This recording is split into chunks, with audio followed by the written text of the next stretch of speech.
सभी को मेरा प्रणाम। स्वागत है आप सबका मेरे चैनल होली बुक्स में। अब तक हम शिव पुराण के रुद्र संहिता से अध्याय 10 सुन चुके हैं। अब हम सुनेंगे अध्याय 11। तो चलिए शुरू करते हैं। शिव पूजन की विधि तथा उसका फल। ऋषि बोले, व्यास शिष्य महाभाग सूत जी, आपको नमस्कार है। आज आपने भगवान शिव की बड़ी अद्भुत एवं परम पावन कथा सुनाई है। दयानिधि ब्रह्मा और नारद जी के संवाद के अनुसार आप हमें शिव पूजन की यह विधि बताइए जिससे भगवान शिव संतुष्ट होते हैं। ब्राह्मण, क्षत्रिय, वैश्य और शूद्र सभी शिव की पूजा करते हैं। वह पूजन कैसे करना चाहिए? आपने व्यास जी के मुख से इस विषय को जिस प्रकार सुना हो वह बताइए।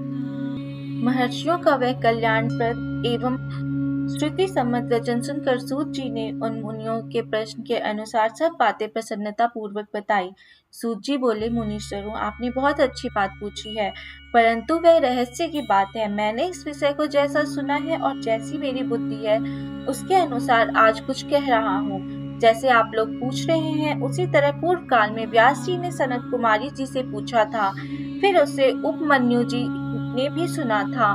व्यास जी ने शिव पूजन आदि जो भी विषय सुना था उसे सुनकर उन्हें लोकहित की कामना से मुझे पढ़ा दिया था। इसी विषय को भगवान श्री कृष्ण ने महात्मा उपमन्यु से सुना था। पूर्व काल में ब्रह्मा जी ने नारद जी से इस विषय में जो कुछ कहा था वही इस समय मैं कहूँगा। ब्रह्मा जी ने कहा, नारद, मैं संक्षेप से लिंग पूजन की विधि बता रहा हूँ, सुनो। जैसा पहले कहा गया है वैसा जो भगवान शंकर का सुखमय, निर्मल एवं सनातन रूप है उसका उत्तम भक्ति भाव से पूजन करें। इससे समस्त मनोवांछित फलों की प्राप्ति होगी। दरिद्रता, रोग, दुख तथा शत्रु जनित पीड़ा, ये 4 प्रकार के पाप कष्ट तभी तक रहते हैं जब तक मनुष्य भगवान शिव का पूजन नहीं करता है। भगवान शिव की पूजा होते ही सारे दुख विलीन हो जाते हैं और समस्त सुखों की प्राप्ति हो जाती है। तत्पश्चात समय आने पर उपासक की मुक्ति भी होती है।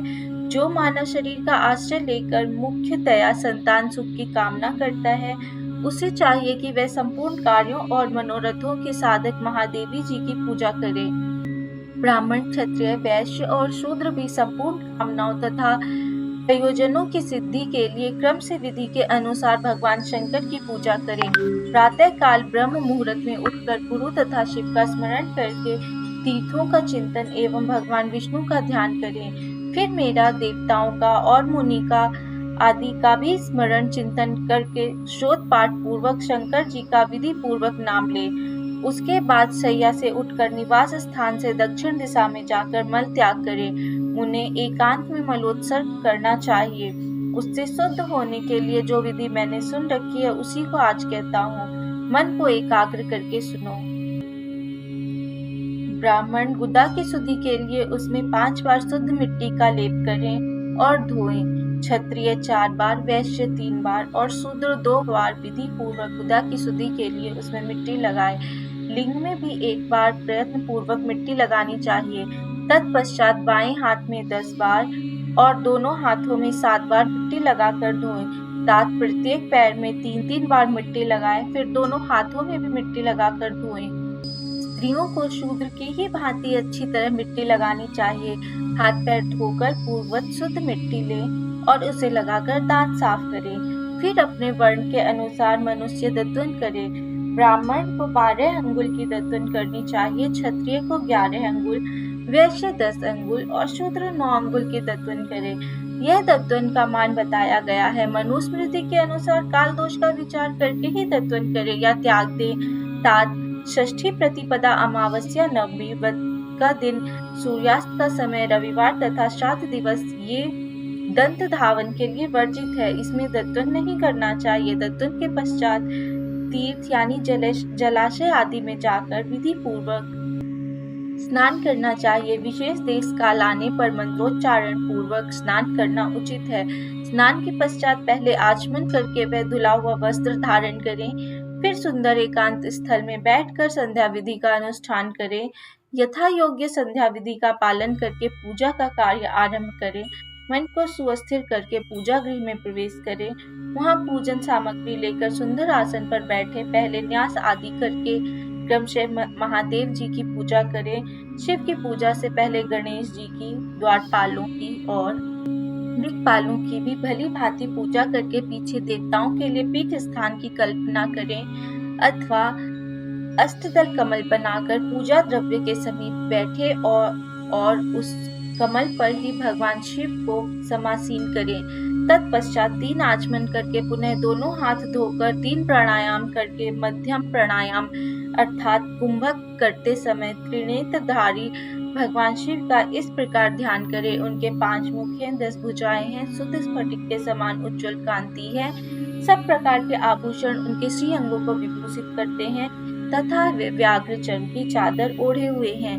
इस तरह ध्यान करके यह भावना करें कि मुझे भी इनके समान ही रूप प्राप्त हो जाए। ऐसी भावना करके मनुष्य सदा के लिए अपने पाप को भस्म कर डाले। इस प्रकार भावना द्वारा शिव का ही शरीर धारण करके उन परमेश्वर की पूजा करें। शरीर शुद्धि करके मूल मंत्र का क्रम से न्यास करें अथवा सर्वत्र प्रणव से ही षडंगन्यास करें। ओम अद्य इत्यादि रूप से संकल्प वाक्य का प्रयोग करके फिर पूजा आरंभ करें। पाद्य, अर्घ्य और आचमन के लिए पात्रों को तैयार करके रखें। बुद्धिमान पुरुष विधि पूर्वक भिन्न भिन्न प्रकार के 9 कलश स्थापित करें। उन्हें कुशाओं से ढककर रखें और कुशाओं से ही जल लेकर उन सबका प्रोक्षण करें। तत्पश्चात उन सभी पात्रों में शीतल जल डालें। फिर बुद्धिमान पुरुष देखभाल कर प्रणव मंत्रों के द्वारा उनमें निम्नांकित द्रव्यों को डाले। खस और चंदन को पाद्य पात्र में रखें। चमेली के फूल, शीतल चीनी, कपूर, बड़की जड़ तथा तमाल इन सबको यथोचित रूप से कूट पीस कर चूर्ण बना लें और आचमनीय पात्र में डालें। इलायची और चंदन को तो सभी पात्र में डालना चाहिए। देवाधिदेव महादेव जी के पार्श्व भाग में नंदीश्वर का पूजन करें। गंध, धूप तथा भांति भांति के द्वीपों द्वारा शिव की पूजा करें। फिर लिंग शुद्धि करके मनुष्य प्रसन्नता पूर्वक मंत्र समूहों के आदि में प्रणव तथा अंत में नमः पद जोड़कर उनके द्वारा इष्ट देव के लिए यथोचित आसन की कल्पना करें। फिर प्रणव से पद्मासन की कल्पना करके यह भावना करें कि इस कमल का पूर्व दल साक्षात अणिमा नामक ऐश्वर्य रूप तथा अविनाशी है, दक्षिण दल लघिमा है, पश्चिम दल महिमा है, उत्तर दल प्राप्ति है, अग्नि कोण का दल प्राकाम्य है, नैऋत्य कोण का दल ईशित्व है, व्यावर्ण्य कोण का दल वाशित्व है, ईशान कोण का दल सर्वज्ञत्व है और उस कमल की कर्णिका को सोम कहा जाता है। सोम के नीचे सूर्य है, सूर्य के नीचे अग्नि है और अग्नि के नीचे धर्म आदि के स्थान है। क्रम से ऐसी कल्पना करने के पश्चात चारों दिशाओं में अव्यक्त महत तत्व अहंकार तथा उनके विकारों की कल्पना करें। सोम के अंत में सत्व, रज और तम इन तीनों गुणों की कल्पना करें। इसके बाद सद्योजातम, प्रपद्यामि इत्यादि मंत्र से परमेश्वर शिव का आवाहन करके ओम वामदेवाय नमः इत्यादि वाम देव मंत्र से उन्हें आसन पर विराजमान करें। फिर तत्पुरुषाय विद्महे इत्यादि रुद्र गायत्री द्वारा इष्ट देव सानिध्य प्राप्त करके उन्हें अघोरेभ्योत इत्यादि अघोर मंत्र से वहां निरुद्ध करे। फिर ईशाना सर्व विद्या नाम इत्यादि मंत्र से आराध्य देव का पूजन करे। पाद्य और आचमनीय अर्पित करके अर्घ्य दे। तत्पश्चात गंध और चंदन मिश्रित जल से विधि पूर्वक रुद्र देव को स्नान कराए। फिर पंच गव्य निर्माण की विधि से 5 द्रव्यों को एक पात्र में लेकर प्रणव से ही अभिमंत्रित करके उन मिश्रित गव्य पदार्थों द्वारा भगवान को नहलाए। तत्पश्चात पृथक पृथक दूध, दही, मधु, गन्ने के रस तथा घी से नहलाकर समस्त अभिष्टों के दाता और हितकारी पूजनीय महादेव जी का प्रणव करके उच्चारण पूर्वक पवित्र द्रव्यों द्वारा अभिषेक करें। पवित्र जल पात्रों में मंत्रोच्चारण पूर्वक जल डालें। डालने से पहले साधक श्वेत वस्त्र से उस जल को यथोचित रीति से छान ले। उस जल को तब तक दूर न करे जब तक इष्ट देव को चंदन न चढ़ा ले। तब सुंदर अक्षतों द्वारा प्रसन्नता पूर्वक शंकर जी की पूजा करें। उनके ऊपर कुछ अपामार्ग, कपूर, चमेली, चंपा, गुलाब, श्वेत कनेर, बेला, कमल और उत्पल आदि की भांति भांति के अपूर्व पुष्प एवं चंदन आदि चढ़ाकर पूजा करें।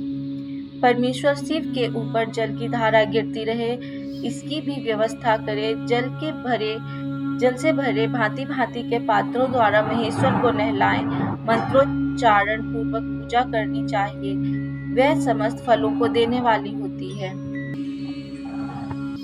अब मैं तुम्हें समस्त मनोवांछित कामनाओं की सिद्धि के लिए उन पूजा संबंधी मंत्रों को भी संक्षेप से बता रहा हूँ, सावधानी के साथ सुनो। पावमान मंत्र से, वांग में इत्यादि मंत्र से, रुद्र मंत्र तथा नील रुद्र मंत्र से, सुंदर एवं शुभ पुरुष सूक्त से, श्री सूक्त से, सुंदर अथर्व शीर्ष के मंत्र से, आनो भद्रा इत्यादि शांति मंत्र से, शांति संबंधी दूसरे मंत्रों से, भारू मंड मंत्र और अरुण मंत्रों से, अर्थाभिष्ट साम तथा देवव्रत साम से, अभिज्ञा इत्यादि रत अंतर साम से, पुरुष सूक्त से, मृत्युंजय मंत्र से तथा पंचाक्षर मंत्र से पूजा करे। 1 सहस्त्र अथवा 101 जलधाराएं गिराने की व्यवस्था करे। यह सब वेद मार्ग से अथवा नाम मंत्रों से करना चाहिए। तदनंतर भगवान शंकर के ऊपर चंदन और फूल चढ़ाएं। प्रणव से ही मुखवास यानी तांबुल आदि अर्पित करे। इसके बाद जो स्फटिक मणि के समान निर्मल, निष्कल, अविनाशी, सर्वलोक कारण, सर्वलोक में परम देव है, जो ब्रह्मा, रुद्र, इंद्र और विष्णु आदि देवताओं की भी दृष्टि में नहीं आते। वेद वेदता विद्वानों ने जिन्हें वेदांत में मन वाणी के अगोचर बताया है, जो आदि, मध्य और अंत से रहित तथा समस्त रोगियों के लिए औषध रूप है, जिनकी शिव तत्व के नाम से ख्याति है तथा जो शिवलिंग के रूप में प्रतिष्ठित है, उन भगवान शिव का शिवलिंग के मस्तक पर प्रणव मंत्र से ही पूजन करें। धूप दीप नैवेद्य सुंदर तांबुल एवं सुरम्य आरती द्वारा यथोक्त विधि से पूजा करके श्रोतों तथा अन्य नाना प्रकार के मंत्रों द्वारा उन्हें नमस्कार करें। फिर अर्घ्य देकर भगवान के चरणों में फूल बिखेरें और साष्टांग प्रणाम करके देवेश्वर शिव की आराधना करें। फिर हाथ में फूल लेकर खड़ा हो जाएं और दोनों हाथ जोड़कर निम्नांकित मंत्र से सर्वेश्वर शंकर की पुनः प्रार्थना करें। अज्ञान अद्यादि वा ज्ञानाद्यपूज आदिकम मया कृतम त्रिदस्तु सफलम कृपया तव शंकर। कल्याणकारी से मैंने अनजान में अथवा जानबूझकर जो जब पूजा आदि सत्कर्म किए हो, वे आपकी कृपा से सफल हो। इस प्रकार पढ़कर भगवान शिव के ऊपर प्रसन्नता पूर्वक फूल चढ़ाएं। ओम स्वस्ति न इंद्रो वृद्धश्रवाः, स्वस्ति न पूषा विश्ववेदाः, स्वस्ति नस्ताक्षर्यो अरिष्टनेमि, स्वस्ति न बृहस्पति अर्धधातु करके नाना प्रकार की काले वर्षतु परजन्यः पृथ्वी सस्यशालिनी, देशोऽयं क्षोभरहितो ब्रह्मणाः सन्तु निर्भयाः, सर्वे च सुखिनः सन्तु, सर्वे सन्तु निरामयाः, सर्वे भद्राणि पश्यन्तु मा कश्चित् दुःखभाग् भवेत् इत्यादि आशी प्रार्थनाएं हैं। इन प्रार्थनाओं को करें। फिर शिव के ऊपर मार्जन यानी ओम आपो ही अष्टामयो भुवः इत्यादि 3 मार्जन मंत्र कहे गए हैं। इन्हें पढ़ते हुए इष्ट देव पर जल छिड़कना मार्जन कहलाता है। ये करना चाहिए। मार्जन के बाद नमस्कार करके अपराध के लिए क्षमा प्रार्थना करते हुए पुनरागमन के लिए विसर्जन यानी यान्तु देवगणाः सर्वे पूजा मादाय माम कीम अभीष्ट फलदानाय पुनरागमनाय च इत्यादि विसर्जन संबंधी श्लोक हैं। इन्हें करना चाहिए। इसके बाद आद्या मतलब ओम अद्या देवा उदित सूर्यस्य निर्हंस पिपित्र निर्वद्यात् तन्नो मित्र वरुणो माम हन्तामादितः सिंधु पृथ्वी उत द्योः से आरंभ होने वाले मंत्र का उच्चारण करके नमस्कार करें। संपूर्ण भाव से विभोर हो इस प्रकार प्रार्थना करें। शिवे भक्ति शिवे भक्ति शिवे भक्ति भवे भवे अन्यथा शरणम नास्ति त्वमेव शरणम मम। प्रत्येक जन्म में मेरी शिव में भक्ति हो, शिव में भक्ति हो, शिव में भक्ति हो। शिव के सिवा दूसरा कोई मुझे शरण देने वाला नहीं है। महादेव आप ही मेरे लिए शरण दाता हैं।